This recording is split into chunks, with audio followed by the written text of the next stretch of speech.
जगत्पते गोपेश गोपिका कांत राधा कांत नमस्तुते तप्त कांचन गौरांगी राधे वृंदावनेश्वरी वृषभानुसुते देवी प्रणमामि हरिप्रिये जय श्री कृष्ण चैतन्य प्रभु नित्यानंद श्री अद्वैत गदाधर श्रीवास आदि गौर भक्त वृंद हरे कृष्ण कृष्ण कृष्ण हरे हरे हरे राम राम राम हरे हरे हरे कृष्ण। তো গতকাল আমরা শ্রী নিত্যানন্দ প্রভুর কৃপা লাভের প্রত্যাশায় নিত্যানন্দ ত্রয়োদশী তার শুভ আবির্ভাব তিথি মহাসমারোহে তার আবির্ভাব স্থান একাচক্রধাম সহ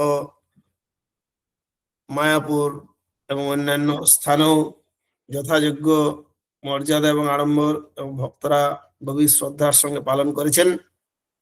তো আমরা সেই দয়াল ঠাকুর শ্রী নিত্যানন্দ প্রভুর যৎকিঞ্চিত মহিমা কীর্তন করার প্রয়াস করব এবং এই উপলক্ষে সমস্ত ভক্তদেরকে আমরা মায়াপুর থেকে আন্তরিক শুভেচ্ছা এবং অভিনন্দন জানাই। নিত্যানন্দ নমস্তুভ্যং প্রেমানন্দ প্রদায়িনে কলৌ কল্মষনাশায় জন্মবাপতয়ে নমঃ। তো আমরা জানি যে এই পুণ্যভূমি আমাদের জন্মভূমি এই ভারতবর্ষ লীলাক্ষেত্র হিসেবে বিশেষ সুপরিচিত। যুগে যুগে ভগবান বিভিন্ন অবতার তার পার্শ্বদগণ এই ভারতভূমিতে আবির্ভূত হয়েছেন। আর স্বয়ং ভগবানের প্রথম প্রকাশ ও বিশেষ অবতার শ্রীমন নিত্যানন্দ প্রভু আমাদের কাছে বিশেষভাবে প্রাতঃস্মরণীয়। তার অপ্রাকৃত আবির্ভাব এবং পরিচয় এবং মধুর লীলাসমূহ যদি আমরা স্মরণ করি তাহলে সেই বিষয়টা আমাদের কাছে স্পষ্ট হয়ে উঠবে।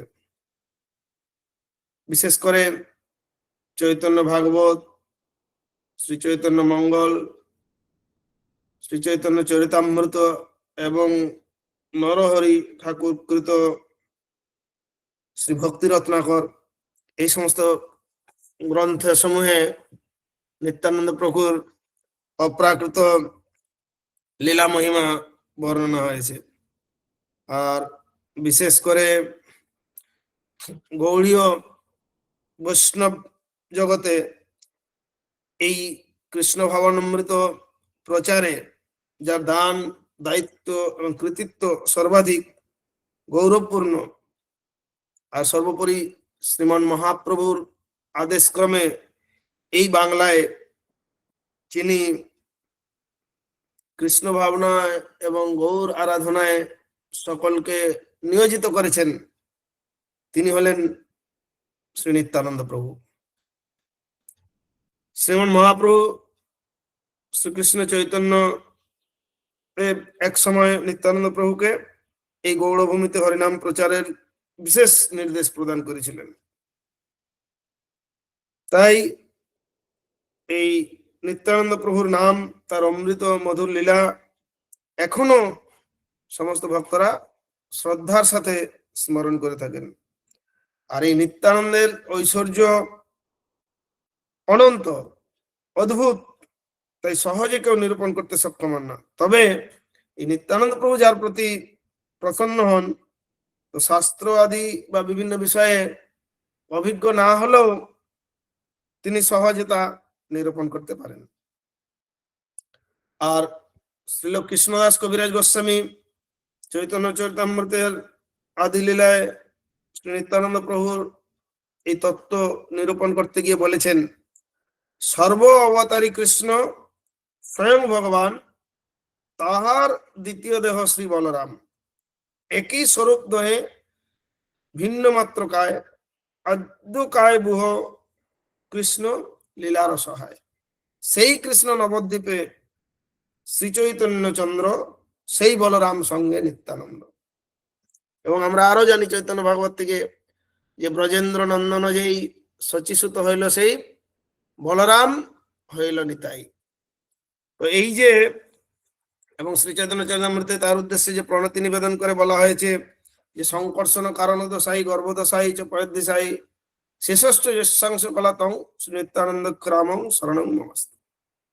এই সংকর্ষণ কারণ দশাই বিষ্ণু, গর্ভদশাই বিষ্ণু, ক্ষীরদশাই বিষ্ণু এবং শেষ নাগ যার অংশ কলা, সেই নিত্যানন্দ প্রভু আমার আশ্রয় হন।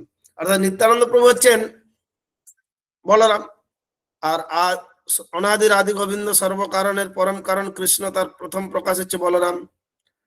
তার থেকে যে সংকর্ষণ, সংকর্ষণ থেকে কারণ দশাই বিষ্ণু, গর্ভদশাই বিষ্ণু, ক্ষীরদশাই বিষ্ণু যে পুরুষাবতার, এবং ভগবানের লীলার সহায়ক রূপ সমস্ত কিছুকে ধারণ করছেন অনন্ত শেষ রূপে। তো এই 6 রূপে ভগবানের লীলা বিলাসের সহায়ক, তারই প্রথম প্রকাশ এই বলরাম, এবং যিনি হচ্ছেন অভিন্ন নিত্যানন্দ প্রভু। তাই নিত্যানন্দ প্রভু আমাদের আদি গুরু, যার, এবং তিনি হলেন মূল সংকর্ষণ, যার কৃপা না হলে আমাদের জীবন বৃথা। নিতায়ের করুণা হবে, ব্রজে রাধা কৃষ্ণ পাবে, দৃঢ় করে ধর নিতায়ের পায়। এই যে সর্বোচ্চ লোক গোলক বা শ্রীকৃষ্ণ লোকের শ্রী বলরামই হচ্ছেন এই নিত্যানন্দ প্রভু। অতএব নিত্যানন্দ প্রভু হলেন মূল সংকর্ষণ, পরব্রহ্মে মহাসংকর্ষণ, এবং অপ্রাকৃত জগতে তার যে পুরুষাবতারা, তারাও এই নিত্যানন্দ প্রভুর অংশ ও কলা। তাই সকলেই বলরাম শ্রীকৃষ্ণের সেবায় আনন্দ প্রভু। তো শ্রীকৃষ্ণ চৈতন্যের সঙ্গে যে নিত্যানন্দ প্রভু, তিনি সেই বলরাম। তিনি শ্রীমান নিত্যানন্দ প্রভু রূপে মহাপ্রভু শ্রীকৃষ্ণ চৈতন্যের সঙ্গে তার লীলার সহায়তা রূপে অবতীর্ণ হয়েছেন। এই হচ্ছে নিত্যানন্দ প্রভুর মহিমা। তো একচক্র ধামে এই নিত্যানন্দ প্রভুর আবির্ভাবের পূর্বাভাস সম্পর্কে ভক্তি রত্নাকর গ্রন্থে আমরা জানতে পারি যে মহাভারতের যে উল্লিখিত দাপর যুগে পাণ্ডব এবং কৌরবদের কথা, সেখানে উল্লেখ আছে যে মাতা কুন্তী সেই যতুগৃহে দায়ের পর যখন পাণ্ডবরা নিজেদেরকে সুরক্ষার জন্য সেখানে ছদ্মবেশে চলে গিয়েছিলেন, আসলে ভগবান যাদেরকে রক্ষা করেন তাদেরকে কে মারতে পারে। তাই এটা দেখা গেছে যে এই কৌরবরা যেহেতু অসুরের অংশে জন্মেছিলেন, পাণ্ডবেরা দেবতার অংশে, তাই তারা সবসময় ভগবানের আশ্রয়ে থাকতেন। তাই কৃষ্ণ যাদেরকে রক্ষা করবেন, ঠিক তারা, তাদেরকে কেউ মারতে পারবে না। তো যতুগৃহ দাহ করে সপরিবারে পাণ্ডবদেরকে বিনাশ করতে চেয়েছিলেন দুর্যোধন, কিন্তু ঘটনাচক্রে তারা সেটা জানতে পারেন বিদুরের মাধ্যমে। তারপর তারা গোপন পথে সেই যতুগৃহ থেকে চলে যান, এবং তারা অজ্ঞাতবাসে ছিলেন ব্রাহ্মণের ছদ্মবেশে। তো এইরকম ভ্রমণ করতে করতে তারা উপনীত হয়েছিলেন বর্তমান যেটা বীরচন্দ্রপুর, অর্থাৎ রাঢ়বঙ্গের এই একচক্রা গ্রামে। তো সেখানকার পরিবেশ, অনুপম সৌন্দর্য, এই সমস্ত অবলোকন করে যুধিষ্ঠির মহারাজ চিন্তা করছিলেন যে এত স্থান ভ্রমণ করে আসলাম, এর মতো রমণীয় স্থান, অপূর্ব অনুভূতি আর কোথাও হয়নি। এক ব্রাহ্মণের গৃহে অতিথি হয়েছেন। তো এই চিন্তা করতে করতে যখন রাত্রিতে ঘুমিয়েছেন, স্বপ্নে স্বয়ং বলরাম প্রকটিত হয়েছেন এবং তাদেরকে আশ্বস্ত করলেন যে, এবং তিনি তার মূল স্বরূপ প্রদর্শন করালেন যে এইটা হচ্ছে এই বৈকুণ্ঠ লোকের শ্বেতদ্বীপ থেকে অভিন্ন স্থান। এবং পরবর্তী কলি এই যুগে যখন এই স্বয়ং কৃষ্ণ তিনি নবদ্বীপে গৌরাঙ্গ রূপে অবতীর্ণ হবেন, তো তার নির্দেশ ক্রমে তার পার্শ্বদেরা তার লীলার সহায়ক রূপে বিভিন্ন ভিন্ন স্থানে অবতীর্ণ হবেন। তা আমার প্রতি আদেশ হয়েছে এই একচক্র গ্রামে আবির্ভূত হওয়ার, তাই তুমি সবকিছু দর্শন করো। তখন তিনি নিত্যানন্দ প্রভু রূপে যুধিষ্ঠির মহারাজকে দর্শন দিয়েছিলেন। তারপর তিনি অন্তর্হিত হয়ে যান। পরদিন সকালে যুধিষ্ঠির মহারাজ তার এই স্বপ্নের কথা অন্যান্য ভাইদেরকে বলেন এবং তারা সেখানে অবস্থান করছিলেন। তারপরে বহুবিধ লীলা হয়েছে সেখানে, কিভাবে বকাসুর এর উৎপাত ছিল, গ্রামবাসীদের রক্ষা করতে ব্যর্থ রাজা তার সঙ্গে চুক্তি করেছিলেন, প্রত্যেক বাড়ি থেকে একজন একদিন এক গাড়ি করে খাবার তাকে পৌঁছে দেওয়া হতো। অনেক সময় তার প্রতি বীতশ্রদ্ধ হলে তাকেও মেরে ফেলতো বকাসুর। এইভাবে সকলে ভয় ভীত থাকতেন, কিন্তু উৎপাত বন্ধ হয়েছিল যেহেতু প্রত্যেকদিন সে নির্দিষ্ট স্থানে থেকেই সেখানে তার খাবার পেয়ে যাচ্ছিল। তো একদিন এই অন্যান্য ভাইয়েরা ব্রাহ্মণ বেশে ভিক্ষায় বেরিয়েছেন, ভীম সেদিন যান না, তার সামান্য অসুস্থ ছিল, আর কুন্তী দেবী ছিলেন ঘরে, যে ব্রাহ্মণের গৃহে অতিথি হয়েছেন। আসলে ভীম ছিলেন বৃকোদর, বৃক নামক তার উদরে অগ্নি থাকতো, তাই তিনি অত্যন্ত খাদ্য রসিক ছিলেন, অর্থাৎ অনেক খাবার খেতেন, কিন্তু সেরকম কাজও করতেন, এই নয় যে খেয়ে ঘুমাতেন। যেরকম তারা পথ চলতে গিয়ে যখন অন্যান্যরা ক্লান্ত শ্রান্ত, কিন্তু ভীম তার দুই বাহুতে তার দুই দুই চার ভাইকে এবং স্কন্ধে ঘাড়ের কুন্তী দেবীকে নিয়ে পথ চলতেন, এইরকম বলশালী। তাই সকলের খাবার যা কিছু জোগাড় হতো অর্ধেক ভীমকে খাওয়াতেন আর অর্ধেক সবাই মিলে খেত। যাই হোক, এই কান্নার রোল শুনে কুন্তী দেবী বেরিয়ে এসেছে, ব্রাহ্মণকে জিজ্ঞাসা করলেন। আর তখনকার দিনে সদাচার পরায়ণ গৃহস্থ বা ব্রাহ্মণেরা তারা অতিথিকে না ভগবানের সমান সম্মান করতেন। তো তাদের কান্না দেখে দেবী বলেন, তোমাদের কি হয়েছে, তোমাদের কি অবস্থা? তখন তারা বলছেন, না না, আপনারা আমার গৃহে অতিথি, আপনারা এই সমস্ত জেনে কোনো লাভ নেই। তারপরেও বারবার পীড়াপিড়িতে যখন কুন্তী মাতাকে বললেন যে এরকম বকাসুরের উৎপাতের কথা, তো কুন্তী মাতা তো জানতেন তার পুত্রেরা কিরকম শক্তিশালী, বিশেষ করে ভীম কিরকম। তো তিনি চিন্তা করলেন, ও তোমাদেরকে দুশ্চিন্তার কোনো কারণ নেই, আমার 5টা ছেলে আছে, তার মধ্যে একজনকে পাঠিয়ে দিচ্ছি, সে খাবার নিয়ে যাবো। যে না না, তাকে বিপদের সম্মুখীন করবে, আমাদের এটা কর্তব্য নয়। বুঝি না না, তোমাদের বিপদে তোমরা আশ্রয় দিয়েছো, আমাদেরকে কর্তব্য। এইভাবে অনেক বাদানুবাদের পরে ভীমকে ওই গাড়ি ভর্তি খাবার দিয়ে পাঠিয়ে দিলেন। তো ভীম চিন্তা করলেন, অনেকদিন এত প্রকারের আয়োজন হয়নি খাওয়া দাওয়ার। তো ভীম গাড়িতে বসে খেতে খেতে যাচ্ছে, ওদিকে বকাসুরের ওই দিনে বকাসুর চিন্তা করছেন এত বিলম্ব হচ্ছে কেন। পরে দূর থেকে লক্ষ্য করলেন যে ভীম খেতে খেতে আসছে। তখন বকাসুর অত্যন্ত প্রধান্বিত হয়ে এসে কিল ঘুষি মারতে লাগলো ভীমকে। ভীম খাওয়া কমপ্লিট করার আগে ভ্রুক্ষেপ করেনি ওই সমস্ততে। তো খাওয়া কমপ্লিট করে ভীমের সঙ্গে প্রচন্ড যুদ্ধ হয়, আর সেই বকাসুর বড় বড় গাছ উপড়ে ভীমকে আক্রমণ করে। পরিশেষে ভীম তাকে ছুঁড়ে ফেলে, এমন ভাবে ছুঁড়ে ফেলেছিল যে এখন সেই স্থানটা আছে ওই একচক্রা থেকে প্রায় 12 কিলোমিটার দূরে। বকাসুর কোটাসুর নামে সেই স্থানটা প্রসিদ্ধ, অর্থাৎ বকাসুরের সেটা ছিল জায়গা থাকার। তো সেইখানে ছুঁড়ে ফেলেছেন। এখনো যারা এই সমস্ত প্রাচীন স্থান দর্শন করতে যান সেখানে দেখবেন বকাসুরের মালাই চাকিটা আছে। তো যাই হোক, এটা হচ্ছে পূর্ব প্রসঙ্গ। পরবর্তীতে কুন্তী মাতা ওখানে তারা চলে যান, পাণ্ডবরা সকলে দ্রৌপদীর স্বয়ংবর সভায়। তো যাই হোক, এই প্রসঙ্গে গেল। তারপরে দীর্ঘকাল এই রাঢ়ভূমি চলেছিল। পরবর্তীতে কলিযুগের এই প্রারম্ভে মহাপ্রভুর আবির্ভাবের প্রায় 12 বছর পূর্বে এই মাঘ মাসের শুক্লা ত্রয়োদশী তিথিতে নিত্যানন্দ প্রভু আবির্ভূত হয়েছিলেন। আর এই নিত্যানন্দ প্রভুর আবির্ভাব সালটা ছিল 1473 খ্রিস্টাব্দের 12ই জানুয়ারি, সেই সময় তারিখটা ছিল। আর তিথি অনুসারে যেহেতু পালন করা হয়, তাই আমাদের এবারে তিথিটা এই তারিখে পড়েছে এখন।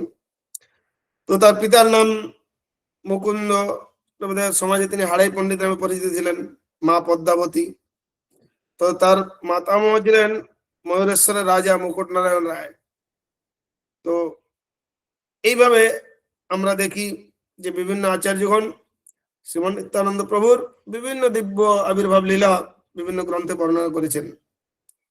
তো যাই হোক, এই নিত্যানন্দ প্রভু তিনি আসলেন, তাই জগৎজীবকে বিশেষভাবে কৃপা করলেন। কারণ নিত্যানন্দ প্রভু যখন একাচক্র ধামে বাল্য খেলায় তিনি বাস্তব প্রেমের সুধারস আস্বাদনে মাতোয়ারা ছিলেন, তিনি তার বাল্যলীলার ছলে কৃষ্ণলীলা, রামলীলা, এই সমস্ত তার সঙ্গী সাথীদের নিয়ে অভিনয় করতেন। তো যাত্রা গানে মানে যে সমস্ত সাজসজ্জার প্রয়োজন, নিত্যানন্দ প্রভু অতি বালক অবস্থাতেই তার আয়োজন করেছিলেন। অন্যান্যরা সকলে আশ্চর্য হতো, তাদের মন ভক্তিরসে আপ্লুত হতো। আর নিত্যানন্দ প্রভুর প্রতি সকলে আকৃষ্ট ছিলেন। বিশেষ করে পিতামাতা এক মুহূর্ত না দেখলে বিচলিত হতেন। তো এরকম নানাবিধ লীলা, একবার রামলীলা অভিনয় করছেন, কিন্তু যেহেতু তিনি রামলীলা তার অভিনয়টা বাস্তব, কারণ তিনি তার সেই অভিনয় করতে গিয়ে তার পূর্ব লীলা স্মরণ হয়ে যেত, এটা হচ্ছে বিষয়।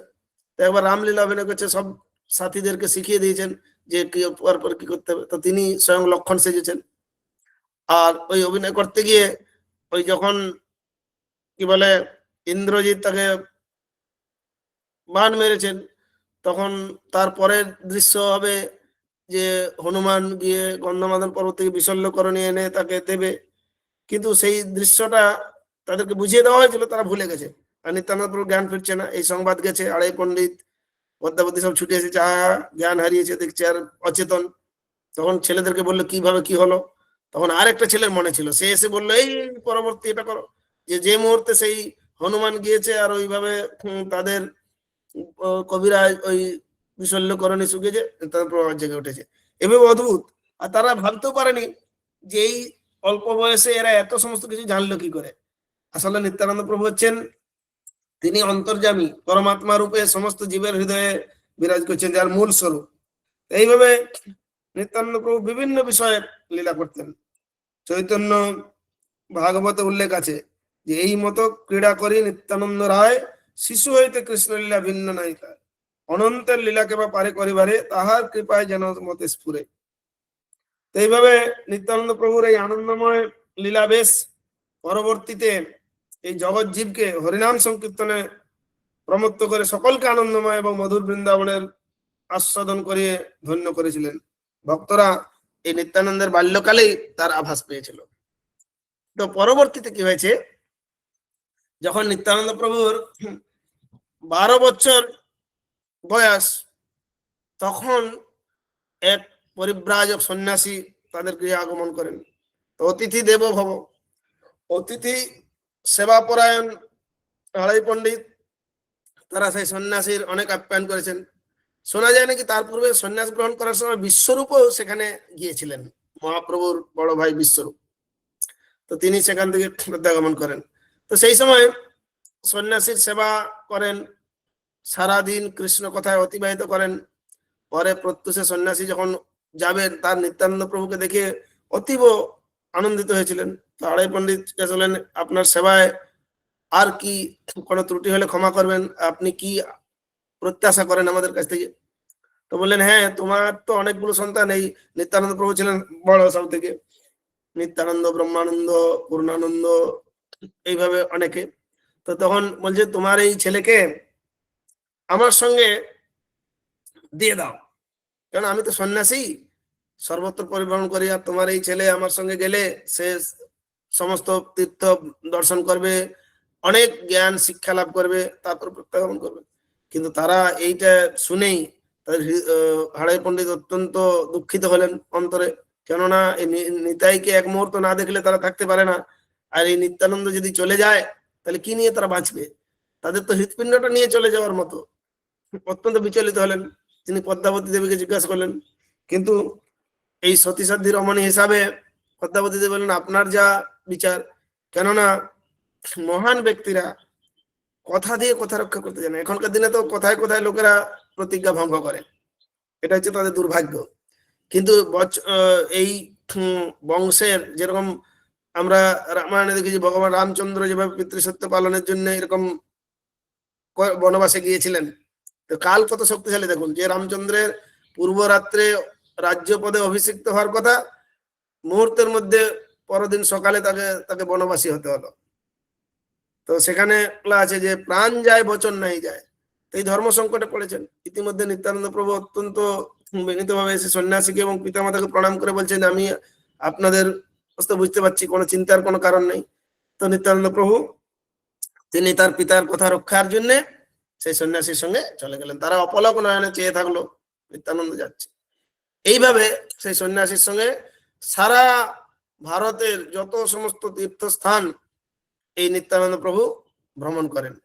এইরকম ভ্রমণ করতে করতে পরিশেষে তিনি বৃন্দাবনে যখন উপনীত হয়েছেন, তার পূর্বলীলা স্মরণ হয়েছে, কেননা তিনি তো বলরাম স্বয়ং। তো তখন চিন্তা করলেন, কোথায় কানাই? অত্যন্ত আকুল ব্যাকুল হয়ে তিনি ডাকতে লাগলেন। পরবর্তীতে তিনি জানতে পারলেন যে সেই ব্রজের কানাই এখন ইতিমধ্যেই নবদ্বীপ আবেদন হয়েছে। আসলে এই সংকীর্তন আন্দোলনের সূচনাটা হবে কি করে? নিত্যানন্দ প্রভু না আসলে। নিত্যানন্দ প্রভু তারপরে সেখানে বৃন্দাবনে আরো অদ্ভুত অদ্ভুত সব লীলা বিলাস হয়েছে। এই সমস্ত প্রসঙ্গ বর্ণনা করলে আমাদের অনেক সময় অতিবাহিত হয়ে যাবে, তাই এই সংক্ষিপ্ত সময়ে আমরা অতি সংক্ষিপ্ত হলো নিত্যানন্দ প্রভু এসে নবদ্বীপে আসলেন। সে চিন্তা করলেন, ঠিক আছে, তিনি যদি সত্যিই কানাই হবে এখানে এসেছেন, তাহলে আমি তার সঙ্গে সরাসরি গিয়ে দেখা করব না, আমি লুকিয়ে থাকি। তো তিনি নন্দনাচার্যের গৃহে লুকিয়ে থাকলেন। ইতিমধ্যে মহাপ্রভু শ্রীবাস অঙ্গনে যখন কীর্তন সহযোগে অদ্বৈত আচার্য শ্রীবাস আদি সকলকে বলছেন যে এইখানে একজন মহাপুরুষের আগমন হয়েছে, তোমরা তাকে খুঁজে নিয়ে আসো। কিন্তু সবাই অনেক অনুসন্ধান করেও খুঁজে পেল না। তখন মহাপ্রভু বললেন, এই সাধারণভাবে অনুসন্ধান করলে মানে চলো। সবাই একসঙ্গে সংকীর্তন সহযোগে যখন নন্দনাচার্যের গৃহে উপনীত হলেন, তখন মহাপ্রভুর সঙ্গে সাক্ষাৎ হলো। আপনার দুই ভাই প্রেমালিঙ্গন করলেন। কেননা এই নিত্যানন্দ প্রভু যখন পূর্বে সারা ভারতে পরিভ্রমণ করেছেন, পান্ধারপুর নামক একটা স্থান আছে বিট্টলনাথ, শোনা যায় সেখানে বিশ্বরূপের সঙ্গে সাক্ষাৎ হয়েছিল। মহাপ্রভুর বড় ভাই বিশ্বরূপ, সেখানে বিশ্বরূপ নিত্যানন্দ প্রভুর শরীরে লীন হয়ে যান। তাই যখন নিত্যানন্দ প্রভু এই মায়াপুরে নবদ্বীপে আগমন করেন, সচিমাতা তাকে দর্শন করে তাকে অভিন্ন বিশ্বরূপ রূপেই দেখতেন, অর্থাৎ নিমাইয়ের বড় ভাই। এইভাবে নিত্যানন্দ প্রভু সহযোগে মহা সংকীর্তন আন্দোলনের সূচনা হলো এই নবদ্বীপে, কলিযুগ যুগ ধর্ম নাম সংকীর্তন। তো সেই নিত্যানন্দ সহ মহাপ্রভুর এই আন্দোলন হলো। তো তিনি যাকে করুণা করেন তার কত সৌভাগ্য। এই নিত্যানন্দ প্রভুকে এবং হরিদাস ঠাকুরকে আদেশ করেছিলেন মহাপ্রভু যে শোনো শোনো নিত্যানন্দ, শোনো হরিদাস, সর্বত্র আমার আজ্ঞা করো প্রকাশ, প্রতি ঘরে ঘরে গিয়া করো এই ভিক্ষা, বল কৃষ্ণ ভজ কৃষ্ণ কর কৃষ্ণ শিক্ষা। তো তিনি সকলকে উদ্ধার করতে ইচ্ছা করেছিলেন এবং তিনি নিত্যানন্দ প্রভু বলতেন যে আমারে কিনিয়ালো ভজ গৌরহরি। তো তোমরা যদি গৌরহরিকে ভজনা করো, তার নির্দেশ মেনে চলো, তাহলে আমি তোমাদের কাছে বিকৃত হয়ে যাব, তোমাদের দায়ভার আমার। এইভাবে নিত্যানন্দ প্রভু তার মহানতা দেখিয়েছেন। বিশেষ করে জগাই মাদের মতো ঘোরতর পাপী যারা নিত্যানন্দ প্রভুকে আঘাত করেছিল, কিন্তু একমাত্র নিত্যানন্দ প্রভুর মতোই মহান করুণাময় দয়াল ঠাকুর বলতে পেরেছিলেন যে মেরেছিস কলসির কানা, তাই বলে কি প্রেম দেবো না। কেননা মহাপ্রভু তো ক্রোধান্বিত হয়েছিলেন নিত্যানন্দ প্রভুর প্রতি এই আঘাতে, কিন্তু নিত্যানন্দ প্রভু যেহেতু ইচ্ছা করেছেন তাদেরকে উদ্ধার করবেন, তাই তিনি তাদের প্রতি করুণা করেছেন। আর সেই জগাই মাধাই মহাপ্রভুর কৃপা লাভ করে তাদের জীবনকে ধন্য করেছে। যদি বলছে না, এইভাবে নিত্যানন্দ প্রভু সকলকে করুণা করেন। জগাই মাধার মধ্যে যে ঘোরতর পাপী নিত্যানন্দ প্রভু করুণা লাভ করতে পারে, তাহলে আমরা নিঃসন্দেহে নিত্যানন্দ প্রভুর শরণাপন্ন হলে তার করুণা লাভে নিজেদের জীবনকে ধন্য করতে পারবো। তো বিভিন্ন লীলা আছে, তো দু একটা প্রসঙ্গ আমরা স্মরণ করতে পারি। যে এই নিত্যানন্দ প্রভু একটা সময় লাঠি হাতে করে থাকতেন এবং কলির প্রভাবকে ধ্বংস করতেন। সেই জন্য তো তিনি এসেছিলেন। কৃষ্ণ ভাবনাময় যে কল্পবৃক্ষ নিত্যানন্দ প্রভু হচ্ছেন তার কাণ্ড স্বরূপ। আমরা প্রার্থনা করি যেন তার ভজনা করতে পারি।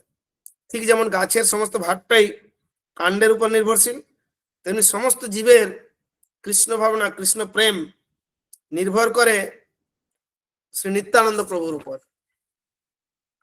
এটা হচ্ছে বিষয়। তো নিত্যানন্দ প্রভুর কৃপা ব্যতীত আমরা শ্রী রাধা কৃষ্ণের কৃপা লাভ করতে পারি না। এবং এই শ্রী রাধা কৃষ্ণ হচ্ছেন শ্রী চৈতন্য মহাপ্রভু, শ্রী রাধা কৃষ্ণের মিলিত রূপ। শ্রী চৈতন্য মহাপ্রভুর কাছে যেতে হলে আমাদের যেতে হবে শ্রী নিত্যানন্দ প্রভুর কাছে মাধ্যমে। সেটা খুব সুন্দরভাবে বর্ণনা করেছেন শ্রীল রঘুনাথ দাস গোস্বামী। কারণ তার জীবনে যে ঘটনাটা ঘটেছিল, যে শ্রীল রঘুনাথ দাস গোস্বামী শ্রী চৈতন্য মহাপ্রভুর কাছে গিয়েছিলেন, মহাপ্রভু বৃন্দাবন যাচ্ছিলেন, আর তখন শ্রীল অদ্বৈত আচার্য প্রভুর বাড়িতে থেমেছিলেন। সন্ন্যাস নেওয়ার পর তিনি বৃন্দাবন অভিমুখে যাচ্ছিলেন। শ্রী নিত্যানন্দ প্রভু তাকে ভুল পথে চালালেন, নিয়ে গেলেন গঙ্গার তীরে এবং বার্তা পাঠিয়েছিলেন অদ্বৈত আচার্যকে, তারা যেন গঙ্গার ধারে এসে মহাপ্রভুকে নিয়ে যান, শুকনো কাপড় যেন নিয়ে আসেন।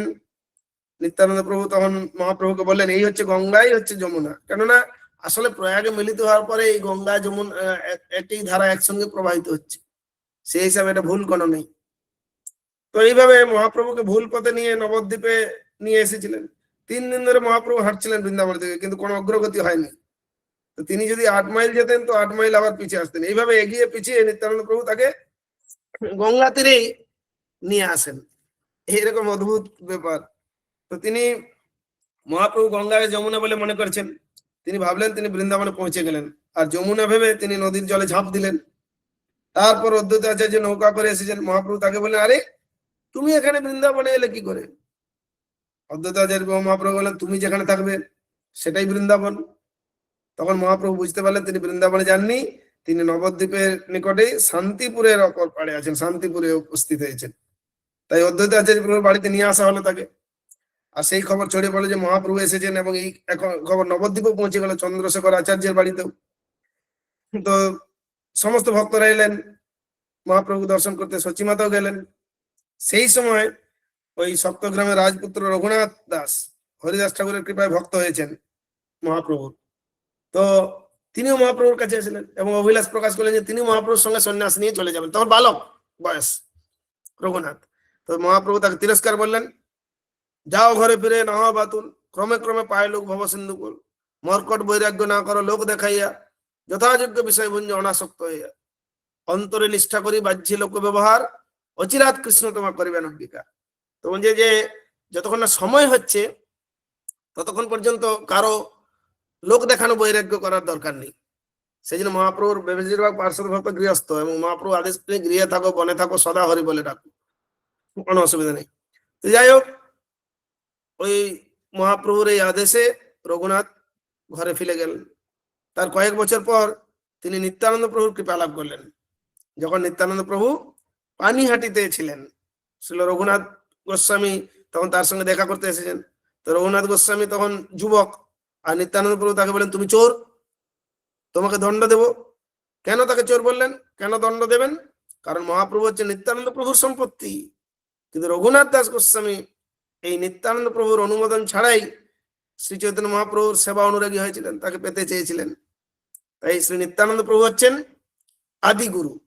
তাই পরমেশ্বর ভগবান শ্রী চৈতন্য মহাপ্রভুকে পেতে হলে তার প্রতিনিধি শ্রী নিত্যানন্দ প্রভুর মাধ্যমে পেতে হবে। তিনি হচ্ছেন সদ্গুরু।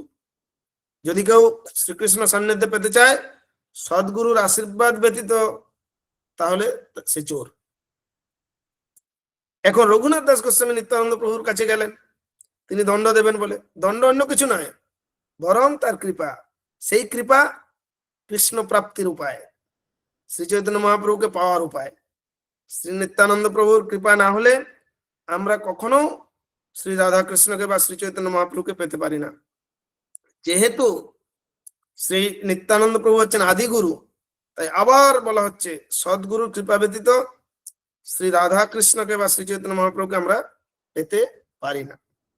তাই শ্রী নিত্যানন্দ প্রভু রঘুনাথ দাস গোস্বামীকে এই দণ্ড দিলেন যে সে যেন শ্রী নিত্যানন্দ প্রভু সমস্ত পার্শ্বদ ভক্তদের এই চিড়া দধি ভক্ষণ করায় আর মহোৎসব আয়োজন করে। এখনো পর্যন্ত প্রতি বছর সেই উৎসব হয় পানিহাটিতে। আপনারা হয়তো অনেকেই গিয়েছেন, নিকটেই তো আপনাদের পানিহাটি। তো সেই লীলা স্মরণ করবার জন্য আমরা ওই উৎসব পালন করি। ইসকন থেকে বিশেষ আড়ম্বর সহকারে উৎসব উদযাপন করা হয় পানিহাটিতে। প্রতি বছর আমরা আগে যেতাম, এখন পানিহাটিতে ইসকনের নিজস্ব কেন্দ্র হয়েছে, তাই সেখান থেকে আয়োজন করা হয়। তো সেই দিন থেকে সকাল থেকে রাত পর্যন্ত চিড়া দধি ফল মূল বিভিন্ন মিষ্টান্ন মিশিয়ে প্রসাদ বিতরণ করা হয়। 30 থেকে 40,000 মানুষকে ওই প্রসাদ বিতরণ করা হয়। নিত্যানন্দ প্রভুর কৃপায় লাভ করার পর শ্রী রঘুনাথ দাস গোস্বামী যোগ্য হলেন শ্রী চৈতন্য মহাপ্রভুকে লাভ করতে। তখন তিনি জগন্নাথ পুরীতে গেলেন, আর এই সময় মহাপ্রভু তাকে গ্রহণ করলেন, স্বরূপ দামোদরের হাতে অর্পণ করলেন, এইভাবে তাকে গ্রহণ করলেন। তো শ্রী রঘুনাথ দাস গোস্বামী ছিল স্বরূপ দামোদরের সম্পত্তি হলেন। রঘুনাথ গোস্বামী হচ্ছেন স্বরূপের রঘুনাথ। শ্রী চৈতন্য দেবের লীলায় শ্রী নিত্যানন্দ প্রভু হচ্ছেন প্রধান ব্যক্তিত্ব, যার মাধ্যমে মহাপ্রভু কৃষ্ণ ভাবনা বিতরণ করেছিলেন। তো শ্রী নিত্যানন্দ প্রভু একটা খাল খুঁড়েছিলেন, কারণ দিব্য প্রেমের যে সমুদ্র কৃপা সিন্ধু তা কলির প্রভাবে বন্ধ হয়ে গিয়েছিল। সমুদ্রের জল তো আমরা ভাগ করতে পারি না, যদি একটা খাল কেটে নিয়ে আসা যায় তবে সেই সুযোগ নেওয়া যায়। শ্রী চৈতন্য মহাপ্রভুর সময়ে শ্রী নিত্যানন্দ প্রভু সঙ্গে আলোচনা করতেন। তিনি নিত্যানন্দ প্রভুকে জিজ্ঞাসা করতেন কিভাবে কলিযুগের পতিতদের উদ্ধার করা যায়। আর নিত্যানন্দ প্রভু তখন শ্রী চৈতন্য মহাপ্রভুর ইচ্ছা পূরণ করতে দ্বারে দ্বারে গিয়ে আমন্ত্রণ করতেন যে অনুগ্রহ করে কৃষ্ণ ভাবনা গ্রহণ করো, ভিক্ষা করতেন যে কৃষ্ণ নাম হরিনাম করো, এটাই ভিক্ষা। তো শ্রীল বৃন্দাবন দাস ঠাকুর নিত্যানন্দ প্রভুর সেই লীলা বর্ণনা করেছেন যে শ্রী নিত্যানন্দ প্রভু দ্বারে দ্বারে যেতেন আর অনুরোধ করতেন হরিনাম করো, তাহলে আমি দায়িত্ব নেব যাতে তুমি এই জড়জগতের এই ভব সমুদ্র উত্তীর্ণ হতে পারো। এইরকম বলতে বলতে তার বাহু যুগল উত্তোলন করে গেলেন, যারে দেখে তারে কহে দন্তে তৃণ ধরি, আমারে কিনিয়া লও ভজ গৌর হরি। তুমি যদি গৌর হরি ভজনা করো তাহলে আমি তোমার কৃতদাস হয়ে যাব। কি অপূর্ব ধরনের শর্ত তিনি দিয়েছেন। ভগবান নিজে বলছেন তিনি আমাদের কৃতদাস হয়ে যাবেন শুধুমাত্র যদি আমরা শ্রী চৈতন্য মহাপ্রভুর নাম উচ্চারণ করি, মহামন্ত্র জপ করি। এই বলে নিত্যানন্দ প্রভু ভূমিতে গড়াগড়ি যেতেন যেন সোনার পর্বত ধুলায় লুটাচ্ছে।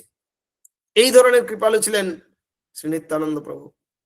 শ্রী চৈতন্য মহাপ্রভু হচ্ছেন মহাবদান্য অবতার, আর তার যে কৃপা বিতরণ তা প্রকাশিত হয় শ্রী নিত্যানন্দ প্রভুর মাধ্যমে।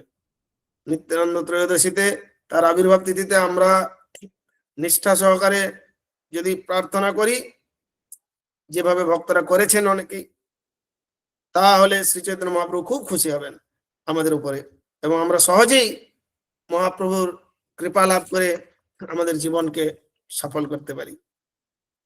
এই হচ্ছে বিশেষ গুরুত্বপূর্ণ ভূমিকা নিত্যানন্দ প্রভু। তো নিত্যানন্দ প্রভুর অপার অনন্ত লীলা, এই লীলার কোনো কিছু তুলনা হয় না, কেননা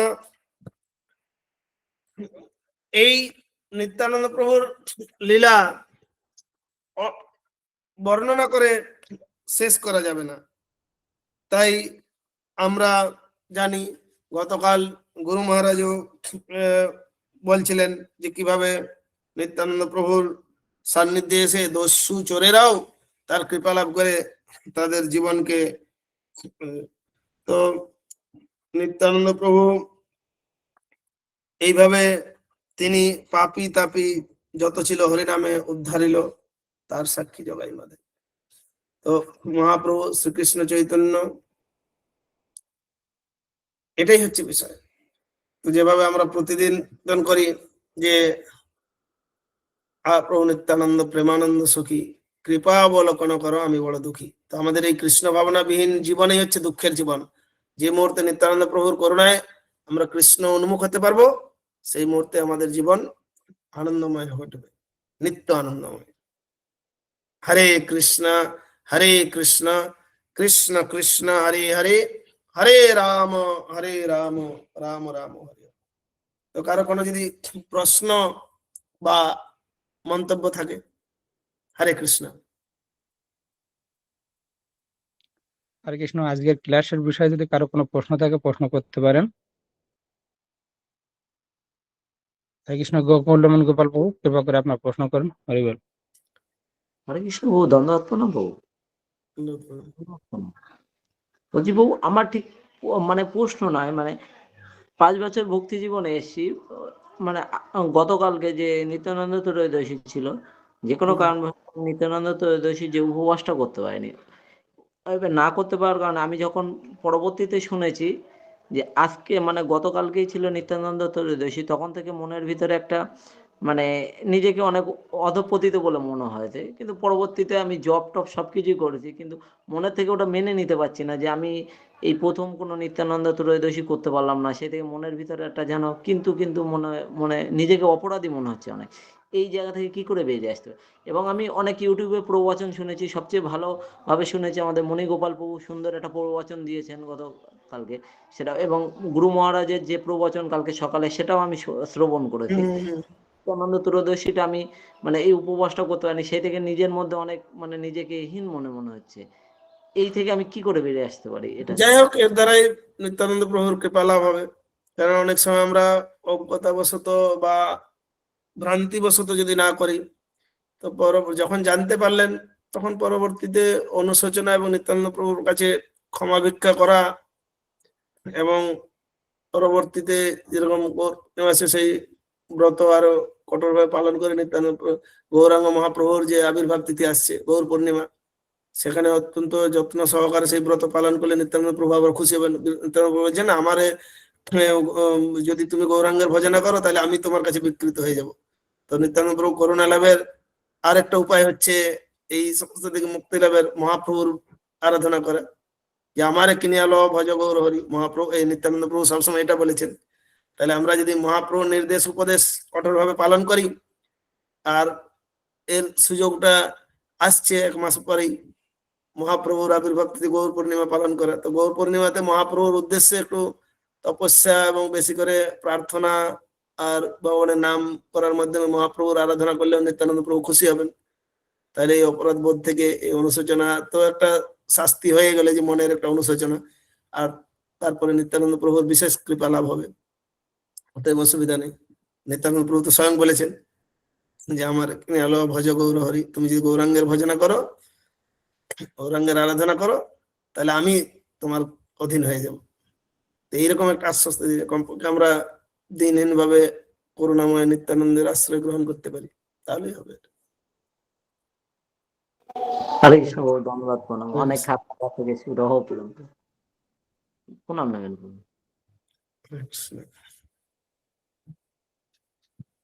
হরে কৃষ্ণ। আর কারো কোনো প্রশ্ন আছে? যদি প্রশ্ন থাকে করতে পারেন।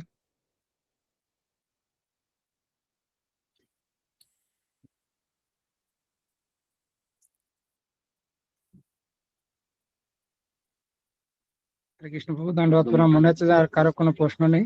আচ্ছা আচ্ছা, ঠিক আছে। যাই হোক, নিত্যানন্দ প্রভুর সম্পর্কে আমরা আরো পুনর্বার, গতকাল তো নিত্যানন্দ ত্রয়োদশীতে আমরা একটা অনুষ্ঠানে ছিলাম, তো ভালো নিত্যানন্দ প্রভুর মহিমা এবং তার করুণা হলে সবকিছু সম্ভব। তাই নিত্যানন্দ প্রভু যেহেতু আমাদের আদি গুরু, তাই গুরুদেবের আদেশ পালন করাটাও একটা নিত্যানন্দ প্রভুর প্রতি কৃতজ্ঞতা প্রদর্শন, সেটাও একটা বিশেষ